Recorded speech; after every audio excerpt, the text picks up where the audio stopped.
So you're trying to start an online business. And if you've clicked on this video, you probably haven't seen any significant results. Maybe you have a job, maybe you have a family, maybe you have duties to fulfill, or maybe things just aren't clicking. If so, this video is for you. You see, just last year, I was stuck in the online business rat race. I was trying every single side hustle that gurus threw at me on their homepage.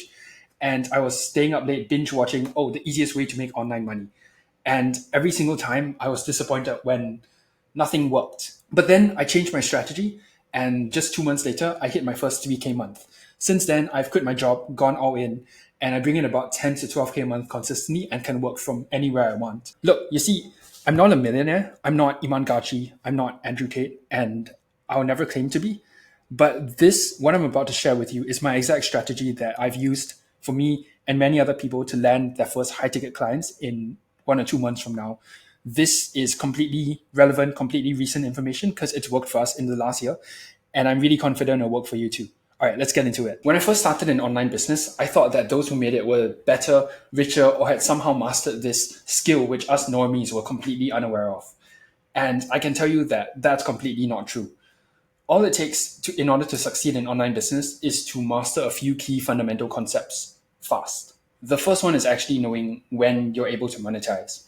So I started with my current side hustle, my current now full-time hustle, about 14, 15 months ago. This was when I created an X account, or Twitter, if that's what you call it, and started teaching storytelling. I thought that in order to monetize storytelling, I needed to be Christopher Nolan level of storytelling skill before people would actually pay me to do anything. But that's just not true. You see, every niche has a minimum viable skill level, and chances are you've already hit it. You don't need 10,000 hours to master a skill. In fact, you only need just 100 hours. I've run over this in other videos before, and actually I'll be making a full breakdown on it coming soon, but I'll just explain it quickly here. You take 10 to 20 hours just learning the skill, studying books, watching YouTube videos, even buying courses if you're into that, just to get the initial understanding of the skill. And then you spend the remaining 50, 60, 70 hours just completely practicing every day. Whether it's copywriting, you just practice copy. Well, if it's video editing, you just learn to edit videos for yourself or for friends. And as you get better at it, start to ask people if you can work for free or work for cheap if you want to get some money out of it. And ask them what they thought of your skill. And over time, you start to get better. You start to learn from working with other people. You start to learn what it's like in the industry, whether you really like it or not. And within, just 100 hours, you'll be proficient enough at whatever skill you're learning. This is exactly how I landed my first client. I spent 5 months just learning a skill on Twitter. Like I mentioned, it doesn't have to be 5 months. It can just be 100 hours. If you have 3 hours a day to work on a skill, you can get good enough to monetize in a month even. So I was posting all my wins, all my losses, or just sharing everything I learned. And when I was good enough to help people out with it, like I helped my friends out first. And then when they started getting results, when they said like what I did was really good, I posted about that too. And soon my X account became almost like an online resume, which showed people like, hey, Ben is good at what he's doing. You can trust him with it. So soon enough, I started asking people about, hey, I'm offering this storytelling service. Would you like to pay me for it? So this was what brought me from zero to hitting my first 2-3K months. But at this point, you're probably wondering, oh yeah, but you learned storytelling, no one else teaches storytelling. So of course you made it big. But what if I'm learning some skill, which everyone knows, like video editing, copywriting, ghostwriting, SMMA, so and so? And my answer to that is simply positioning. I didn't realize it at the time, but those clients didn't come to me because I was a god at outreach or because I had a degree or like 50 years of experience. They came to me because of how I position myself in the market. It all comes to niching down the right way. But you might have heard the term niche down before, and you might even have tried it. Maybe you're a copywriter who suddenly writes for only cat owners, or maybe you're a video editor who only edits fitness videos. And that's not the right way to niche down.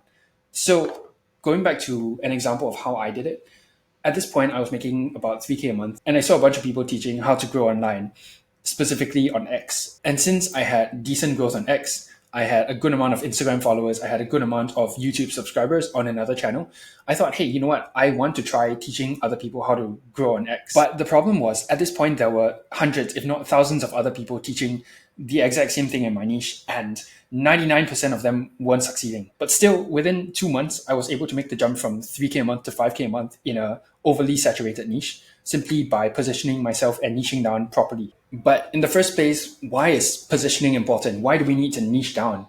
Well, you see, take it like a race, like a marathon, even. Thousands of people are running, but yet only the top ones are sponsored. Brands only reach out to those who are winning really big. And that's the same way it goes here. The best clients, those with the most money, the best quality ones, the best to work with, only go for the top, like 0.001% of people in the niche, even though 99.999% of people teach the exact same thing. So that's where niching down comes in. Unless you have top 0.001% results, which chances are, if you're watching this, you probably don't, and that's perfectly fine. We need to find a way to position yourself that puts us in the top 0.01% of results. So this was me back in July last year. I had entered a super saturated niche, but I had storytelling, like I mentioned. So instead of just teaching how to grow on X, I taught how to grow on X by utilizing storytelling. And I became the best in the niche for teaching how to grow on X using storytelling. And therefore, people who liked my method of doing things, they liked storytelling, obviously they would come to me. And that was how I was able to craft my own corner of the internet, even in a saturated market. You see, the niche is there to be a boost, not a crutch. So if it feels like a crutch, for example, like I mentioned, niching down to write just for cat owners or for fitness trainers just because someone told you to, then you're doing something wrong. But niching down is only useful if you know exactly who you're speaking to in the first place. So for me, at this point, I was making around 5K a month, doing decently well in a rather saturated niche. But the problem was a lot of people came to me and said, hey, I want to work with you, but I can't afford it. And I was thinking, why are so many people unable to afford my services? And it was because later on I realized I didn't target people right. I didn't know exactly who I was speaking to. So see it this way. Say you're walking down the street and someone just says, hey, you.